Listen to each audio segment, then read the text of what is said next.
This does perfect for the hairline, for, you know what I'm saying, the overall cut. The last step, boom. Yeah, that Upnext multi-purpose beanie.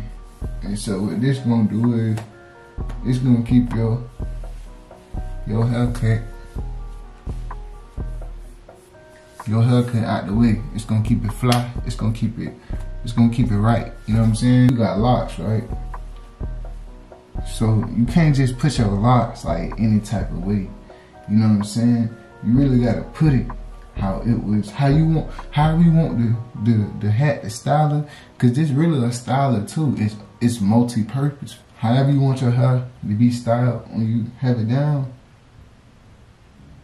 I want mine out my face though. And I need it even. I'll go right down the middle. So I'm gonna have like a level platform on my head so it won't look so lopsided. My hair won't. I got so much hair, bro. It could look lopsided. So I don't know. So now it look all even across the board. Now it's a cleaner, you know what I'm saying? It's a cleaner style. It's a cleaner look.